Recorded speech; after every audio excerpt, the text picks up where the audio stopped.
이분은 아주 유명한 찰리 채플린이라고 하는 사람입니다.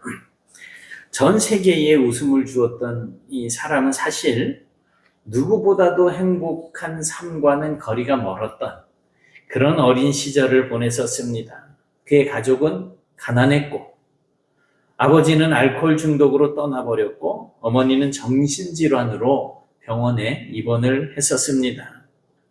채플린은 어린 나이에 그래서 거리에서 잠을 자고 또 구호시설을 옮겨 다니면서 그렇게 전전긍긍하는 삶을 살았습니다. 자신이 처해 있는 그 환경이 너무나 힘들고 고통스러웠지만 채플린은 그 환경에 갇혀 있지 않고 이런 말을 합니다. 나는 울지 않기 위해 웃음을 선택했다. 이런 채플린의 삶은 삶이 주는 고통을 부정한 것이 아니라 그 고통 속에서도 어떻게 하면 행복을 찾을 수 있을까를 고민했었던 것입니다. 그리고 그 작은 선택은 이 채플린을 아주 세계적인 배우로 또 많은 사람의 마음을 위로하는 웃음의 아이콘으로 그렇게 세워지게 됩니다. 그런 자신의 모습을 보면서 채플린은 얼마나 행복해했을까요? 내가 그렇게 불행하고 힘든 어린 시절을 겪었지만 내가 울지 않기 위해서 웃음을 선택했더니 많은 사람을 웃길 수 있었다. 나는 정말 행복한 사람이다. 이런 고백을 하지 않았겠습니까? 이처럼 인간은 누구나 다 행복을 추구하는 그런 삶을 살고 있습니다. 그리고 그렇게 행복을 추구하는 가운데에 사람들은 자기들이 꿈꾸던 그러한 것들을 이룰 수 있게 되기도 합니다. 그게 인생입니다. 인간에게는 누구나 다 정말 행복해지고 싶은 그런 기본적인 욕구, 본능적인 욕구가 있습니다. 예수를 믿는 사람이라고 하더라도 이 욕구가 달라지지는 않습니다. 그래서 기왕이면 더 많은 것을 벌고 싶어하고 더 많은 것을 누리고 싶어하는 것이 우리 기본적인 생각들입니다. 우리도 사실 행복해지기를 원하고 계시잖아요. 심지어 어떤 분들은 행복을 추구하는 방법으로 신앙생활을 선택하기도 합니다. 그래서 어떤 사람들은 만나서 이야기하면 가서 예배드리고 그러면 하나님 말씀도 듣고 그러면 편안해지겠죠. 이런 생각들을 하고 말을 합니다. 인생의 진정한 행복을 찾기 위해서 하나님을 믿는다는 것에 대해서 저는 반대하고 싶은 생각은 없습니다. 그러나 우리 신앙생활의 최고 목표가 행복이라고 한다면 그 생각을, 그 목표를 바꾸라는 말은 해주고 싶습니다. 행복이라는 단어 전에도 여러 번 말씀드렸죠. 행복이라는 단어가 헬라어로는 유다이모니아. 유라고 하는 거는 기쁨이라는 말이에요. 기쁨. 다이모니아는 귀신이에요. 그래서 사람이 자기의 행복을 추구하는 것은 곧 누구를 기쁘게 하는 것이다? 귀신을 기쁘게 하는 것이다. 라고 이제 생각할 수가 있습니다. 그렇기 때문에 그 목표를 바꾸라는 거예요. 여러분은 왜 신앙생활을 하십니까? 다른 분들은 그냥 오후에 이런저런 일들로 가서 이제 편안한 시간을 보내는지 더 힘든 시간을 보내는지는 잘 모르겠지만 이 자리에 이렇게 나와서 예배하는 이유가 뭡니까? 행복해지기 위해서? 사람들은 도대체 뭐 때문에 행복하다 고백할 수 있을까요? 무엇 때문에 행복해질까요? 노숙하던 사람들은 길거리에서 이제 저 시커먼 거는 사람이 그냥 길바닥에서 덮을 것도 없이 비둘기 있는 자리에서 쓰러져서 잠을 자는 거고, 이쪽의 사진은 서울역 안에 그래도 바람 좀 막을 수 있는 곳에 자기 잠자리를 마련하는데 덮을 것까지 있는 거예요. 이 비둘기 있는 저 추운 저 자리에서 잠을 자는 사람들은 이 밑에 내려와서 잘 수 있는 힘이 없어요. 그런데 이 밑에 내려와서 이런 잠자리만 마련해도 저 바깥에서 사는 것보다 또 행복감을 느낄 수가 있을 겁니다. 집이 없는 사람은 내 집을 마련하고 나면 행복해할 것이고, 또 직업이 없던 사람은 직장을 구하면 행복함을 이제 느끼게 될 것이고, 또 돈이 없는 사람은 돈을 많이 벌게 되면 행복함을 느낄 수도 있을 것이고, 차가 없거나 조그만한 차였었지만 좀 더 좋은 차, 좀 더 큰 차를 타면 또 행복하다라고 그렇게 그 순간만큼은 고백할 수 있을 것입니다. 그러나 그런 것들을 통해서 얻어지는 행복이 과연 우리 신앙생활의 최종적인 목표가 될 수 있느냐 하는 겁니다. 지난주 오전 예배 때 전한 말씀 중에 거룩에 대해서 말씀을 드렸었는데 혹시 기억이 나십니까? 거룩. 거룩이라는 말은 어떤 의미가 있다고 했었어요? 첫째, 구별된다. 죄와 세상과 구별된 삶을 사는 걸 거룩이라고 이야기했고, 또 한 가지 있었는데 누구에게 소속되어 있느냐라는 것을 말씀을 드렸어요. 그래서 우리는 하나님께 소속되어 있을 때 거룩한 삶을 산다라고 이야기할 수 있는 겁니다. 그러니까 하나님께 소속되어져서 하나님의 말씀을 듣고 하나님의 말씀대로 순종하는 삶이 바로 거룩한 삶이라는 거예요. 저는 지난주에도 말씀드렸지만 거룩이라면 엄청 거창하게 뭔가 있어 보임직하게 이렇게 살아야 거룩이라고 여길 수가 있겠는데, 사실은 그건 거룩이 아니고 위장이고, 정말 내가 하나님의 말씀대로 순종하는 삶을 살면서 세상과 구별되어지는 삶을 사는 것이 진짜 거룩한 삶이라는 거죠. 제가 이미 답을 말씀드렸지만 다시 한번 묻겠습니다. 오늘 말씀에 근거해서 우리의 신앙생활의 최고의 목표가 있다면 뭐가 되겠습니까? 그것이 바로 오늘 말씀의 제목인 거룩함을 추구하는 거예요. 거룩한 삶을 거룩을 따르는 삶. 오늘 본문 14절은 이렇게 말씀을 하고 있습니다. 같이 봅니다. 시작. 모든 사람으로 더불어 화평함과 거룩함을 따르라. 이것이 없이는 아무도 주를 보지 못하리라. 여러분, 신앙생활이라고 하는 것은 거룩하게 살기를 힘쓰는 삶입니다. 신앙생활을 하면 교회 열심히 와서 봉사 열심히 하고 다른 사람 잘못하는 거 있으면 꼬집어서 고쳐주고, 그리고 내가 하나님 앞에 기도하면서 그냥 복 받았으면 좋아하고, 조금 저거 하면은 낙심하고, 화도 내고 툭탁툭탁 다투고, 이걸 신앙생활이라고 여기지 마십시오. 신앙이라고 하는 것은 우리가 바라보는 대상이 있잖아요. 누구예요? 하나님이시죠. 그 하나님을 바라보면서 하나님을 향해서 나아가는 거예요. 그 하나님을 오전에도 생각했잖아요. 예수 그리스도의 향기를 드러내면서 예수 그리스도를 닮아가는 그런 삶을 사는 것. 이게 거룩함을 따르는 삶이지요. 왜 그래야 됩니까? 우리가 거룩한 삶을 살지 않고서는 어떤 결과가 나온다는 거예요? 아무도 주를 보지 못한다는 거예요. 쉽게 얘기하면 천국 못 간다는 말일 수도 있잖아요. 우리가 하나님께 소속된 삶을 살지 않고 우리가 세상과 구별된 삶을 살지 않는다면, 우리가 우리 주변의 어려운 이웃들을 돌아보는 삶을 살지 않는다면 우리는 주님을 뵙지 못하게 될 것이기 때문에 거룩함을 따르는 삶을 살라는 겁니다. 지난 10월 마지막 주 오후에 이제 히브리서를 생각을 했죠.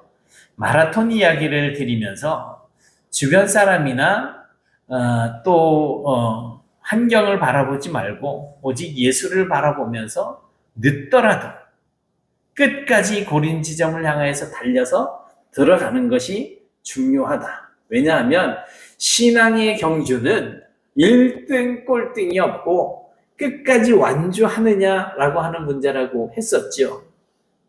그리고 11월 첫째 주 오후 설교 때는 징계는 하나님 아버지께서 시키시는 훈련이다. 우리를 훈련시키시는 것이다라고. 그래서 그 훈련, 우리가 징계를 받을 때 그 징계 훈련을 잘 받아들여야 된다라고 말씀을 드렸습니다. 그리고 지지난주에는 누구나 다 슬럼프에 빠질 수 있으니, 기억이 나시나요? 누구나 슬럼프가 찾아올 수 있으니 이제 신앙의 슬럼프를 극복하기 위해서 기본으로 돌아가자는 거예요. 기본으로. 하나님의 말씀으로 돌아가고 하나님의 뜻으로 돌아가자는 거예요. 이제 오늘 말씀을 통해서 우리가 그런 삶을 살아야 하는 이유를 발견하게 됩니다. 바로 그런 삶이 거룩함을 추구하는 삶이기 때문이라는 것입니다. 거룩함을 따르는 삶. 여러분, 우리 신앙생활의 최고의 목표는 우리의 행복을 추구하는 것이 아니라 거룩함을 따르는 것입니다. 하나님을 예배하는 삶을 사는 겁니다. 성경을 보면 거룩이라는 말이 엄청나게 많이 나오고 있는 것을 볼 수가 있는데, 제가 일일이 세어보지는 않았습니다. 저는 머리가 나빠서 20몇 개, 30몇 개, 40몇 개 이러면 그 다음에 잊어먹어가지고 몇 개 쉬었지 이러면 다시 처음부터 가기 때문에 아예 시도조차를 안 해요. 그런데 이 어떤 그 번역본에는 또 이제 번역본마다 조금씩 차이가 나요.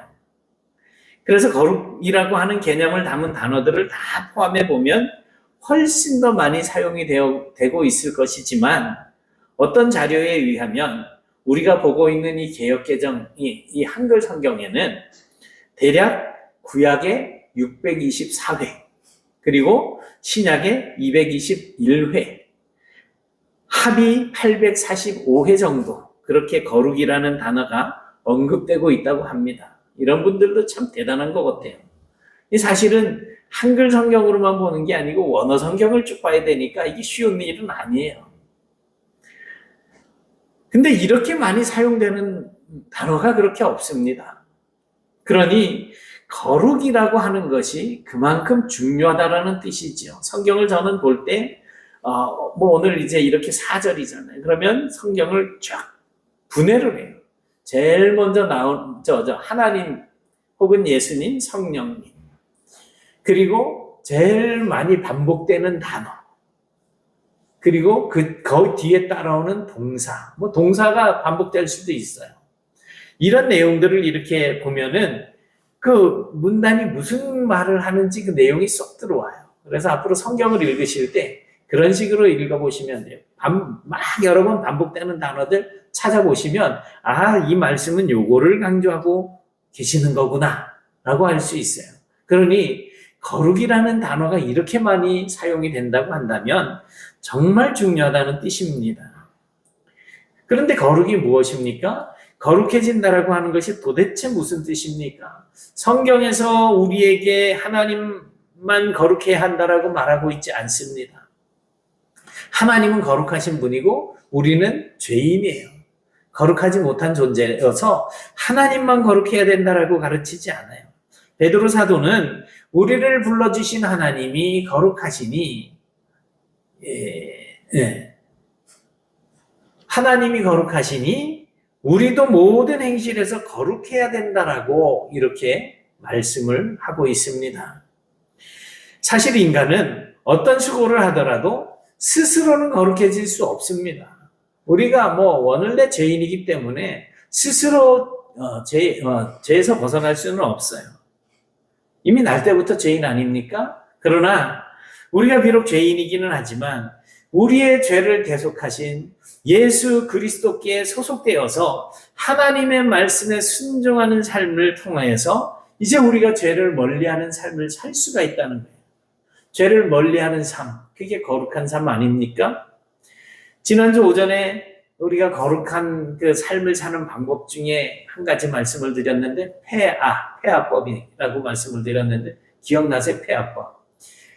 오늘 또 들으면 이제 기억이 더 잘 될 수 있어요. 폐하법은 추수를 할 때 앞에서 곡식을 베어가지고 가면서 흘리는 곡식을 줍지 말라는 거예요.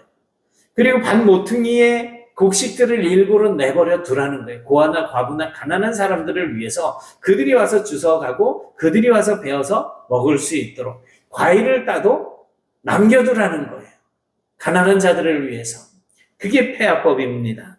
그러니까 이런 폐하법을 지키는 것, 그러니까 가난한 사람들을 돌보는 것, 그리고 부모를 경외하는 것, 공경하는 것, 이런 것이 다 거룩한 삶이라는 거죠. 지난주에 살펴봤던 10절입니다. 같이 보십니다. 시작. 그들은 잠시 자기 뜻대로 우리를 징계하였거니와 오직 하나님은 우리의 유익을 위하여 그의 거룩하심에 참여하게 하시느니라.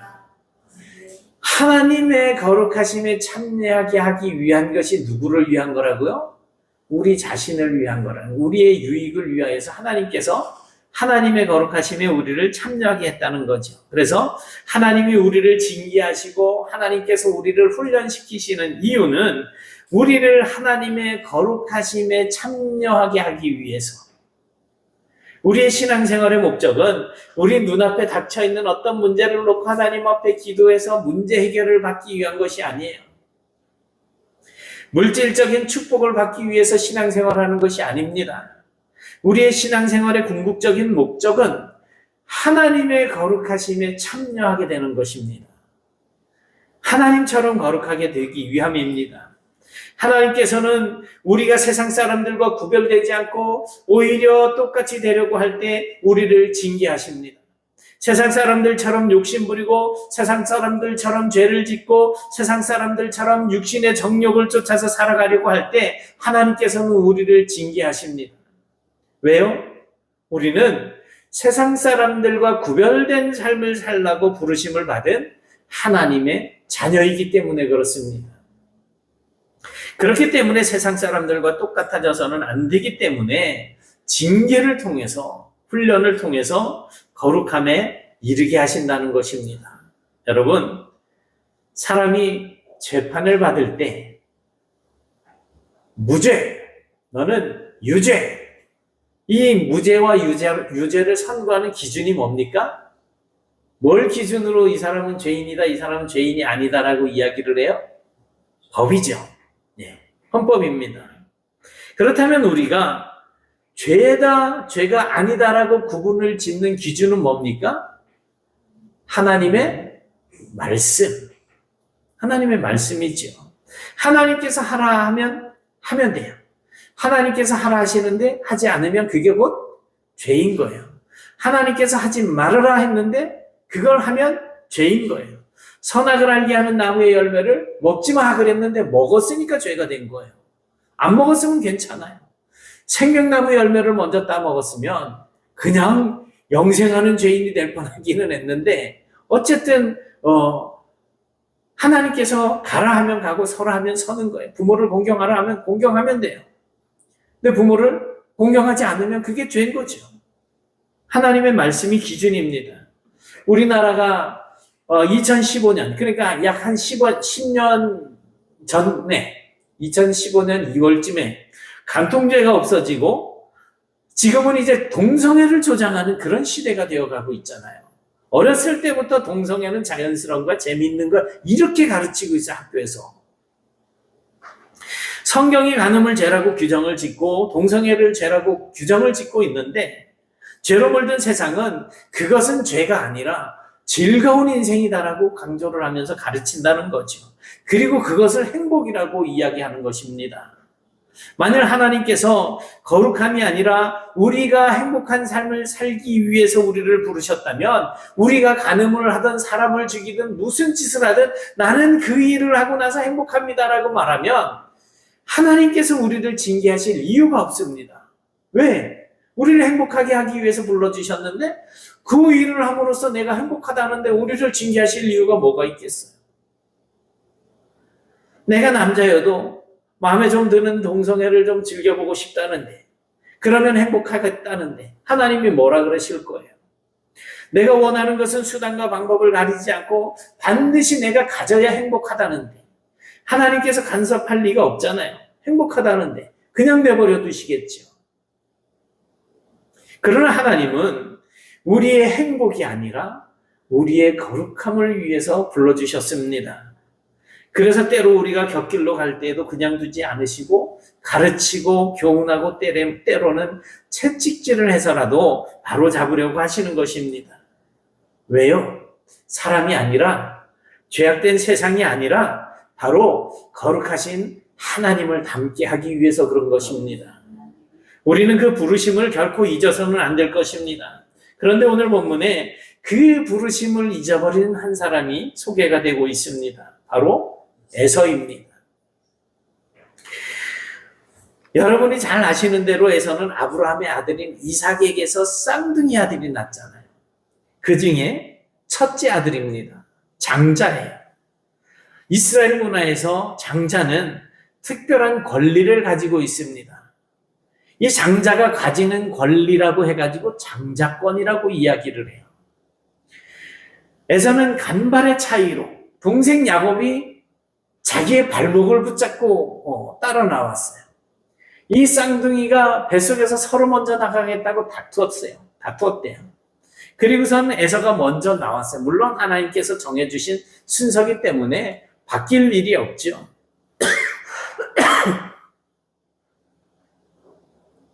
그런데 이 에서가 이 장자권을 너무 우습게 여겼어요. 배고픔을 해결하기 위해서 이제 가서 사냥을 하고 돌아오는데 얼마나 배가 고프겠어요. 근데 야곱은 그 장자권에 대한 욕심이 많아서 냄새가 펄펄 나도록 팥죽을 끓이고 떡을 이렇게 준비해 놓고 있었죠. 들에서 사냥을 마치고 돌아온 에서가 그 냄새를 보니 자기가 잡은 고기가 있는지 없는지는 성경에 나와 있지 않지만 그걸 요리하려면 얼마나 또 시간이 많이 걸리겠어요. 그러니 당장 만들어져 있는 그 팥죽을 달라고 이야기를 합니다. 이때 야곱이 아주 교묘한 심보로 형의 장자권을 나에게 주면 내가 이걸 주겠다. 그래서 장자권을 팥죽과 떡에 팔았어요. 장자권을 우습게 여긴 거죠.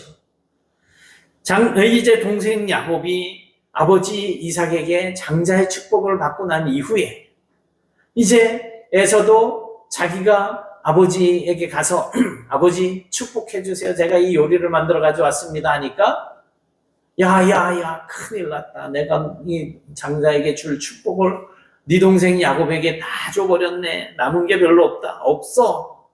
결국 축복은 야곱에게 돌아갔다는 사실을 우리가 잘 알고 있잖아요. 본문은 이러한 에서를 가리켜서 뭐라고 이야기하느냐 하면 망령된 자라고 이야기를 합니다. 망령된 자. 망령된 자를 다른 성경에서는 뭐라고 번역을 하고 있느냐 하면 불경스러운 자, 불신앙의 사람, 속된 사람, godless person, 하나님이 없는 사람이라고 그렇게 번역을 해주고 있습니다. 그러니까 망령된 자란 하나님을 믿지 않는 사람들과 구별되지 않고, 즉 거룩하지 않고 오히려 세상 사람들과 똑같이 하나님 없이 살아가는 사람을 말하는 거예요. 에서가 팥죽 한 그릇에 장자의 명분을 판 이와 같은 행동을 거룩하지 못한 한 가지 좋은 예로 말씀하고 있는 것입니다. 여러분, 에서가 지혜가 있는 사람입니까? 없는 사람입니까? 왜 대답을 안 하세요? 지혜가 있는 사람이에요? 없는 사람이에요? 없죠. 멍청한 사람 아닙니까? 큰 하나님의 축복권을 동생한테 팥죽 한 그릇에 팔아버렸잖아요. 하나님의 축복이 얼마나 귀하고 좋은 것인데 그것을 받을 수 있는 권리를 포기한 사람이란 말이에요. 그런데 여러분, 이게 에서만의 이야기가 아니라는 사실입니다. 지금도 하나님께 복받을 특권인 이 장자권을 파는 이야기는 우리들 가운데에서도 계속 반복되고 있다는 거죠. 하나님 앞에 복받을 수 있는 권리를 행사할 수 있는 자리가 어디겠어요? 하나님 앞이잖아요. 그런데 하나님 앞에서 멀어져. 우리는 하나님의 자녀로 부름을 받은 사람들입니다. 세상 사람들과 살아가는 그 방식이 구별되어서 거룩하게 살도록 하나님께서 우리를 불러내셨습니다. 그것이 바로 우리에게 주어진 영적인 장자권입니다. 교회는 에클레시아라고 하는 헬라어 단어를 쓰고 있어요. 에크는 밖으로라고 하는 전치사예요. 그리고 칼레오라고 하는 단어가 붙어가지고 에클레시아가 됐어요. 이게 교회라는 뜻이에요. 그러니까 교회는 밖으로 불러낸 사람들이라는 뜻이죠. 죄악된 세상에서 하나님께서 거룩한 장소로 불러낸 사람들이 교회라는 거예요. 오늘 저와 여러분이 바로 교회라는 거예요. 그런데 현실적인 필요를 채우기 위해서, 그저 채워지지 않은 나의 어떤 욕심을 채우기 위해서 우리가 하나님의 자녀라고 하는 이 정체성을 그냥 걷어차버리고 세상 사람들과 똑같이 생각하며 살아가고 있다고 한다면 그것이 곧 장자의 명분을 팔아버린 이 에서와 다를 바가 없다는 것입니다. 차라리 배가 고프더라도, 차라리 어려움을 겪더라도, 억울한 일을 당하더라도, 차라리 십자가의 죽임을 당하더라도 하나님의 자녀된 삶을 사는 것이 옳은 일입니다. 그게 신앙생활이고 그게 거룩함을 추구하는, 거룩함을 따르는 모습입니다.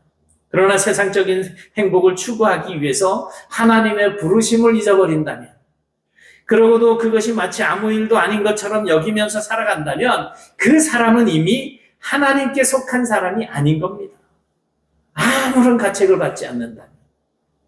우리는 죄악된 이 세상에서 오직 거룩함을 따르도록 부름을 받은 하나님의 자녀들입니다. 그렇다면 우리는 이 죄악된 세상에서 이 세대를 본받지 말고 성령님의 인도하심을 따라서 마음을 새롭게 다지고 하나님의 선하시고 기뻐하시고 온전하신 뜻이 무엇인지 분별하는 삶을 살아야 합니다. 그게 거룩함을 따르는 삶입니다.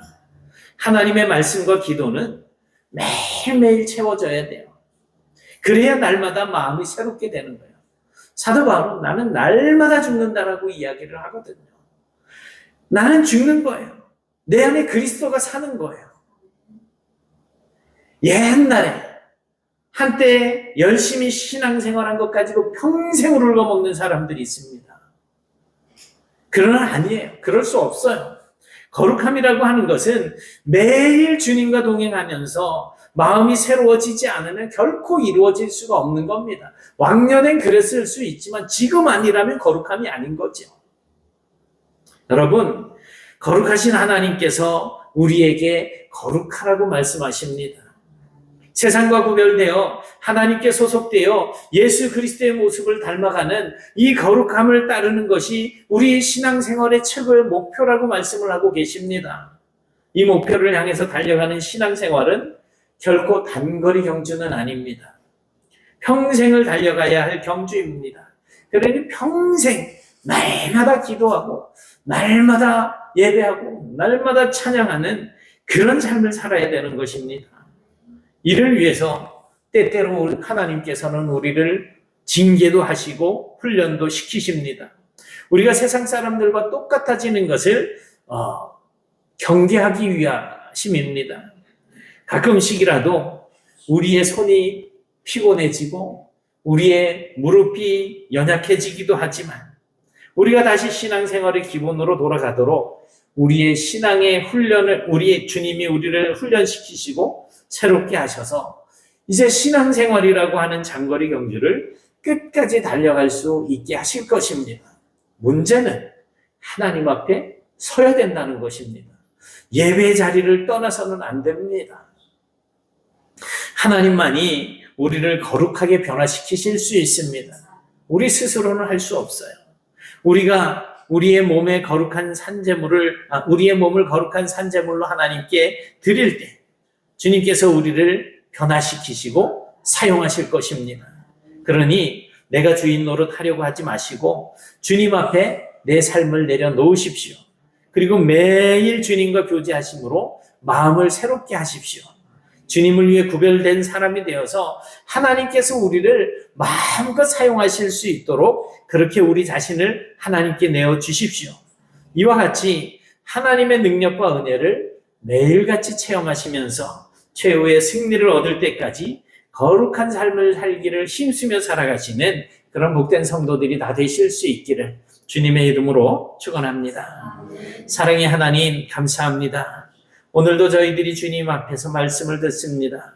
저희들이 정말 여전히 이 세상에 소속되어서 살고 있지만 그러나 하나님께서 저희들을 사랑하여 주셔서 불러주시고 하나님의 자녀요 백성된 삶을 살게 하셨사오니 이제 말씀을 따라서 저희도 하나님의 거룩하심을 따르는 그런 삶을 살아갈 수 있기를 원합니다. 매일매일 저희들의 마음을 지켜주시고 붙잡아 주셔서 거룩함을 추구하는 삶을 버리지 않게 하시고 어떠한 경우에도 하나님을 예배하는 자리에서 멀어지지 아니하도록 붙잡아 주옵시며 그런 저희들의 삶을 통하여서 하나님께서 기뻐하시고 영광을 받아 주옵소서. 예수님 이름으로 기도드리옵나이다. 아멘.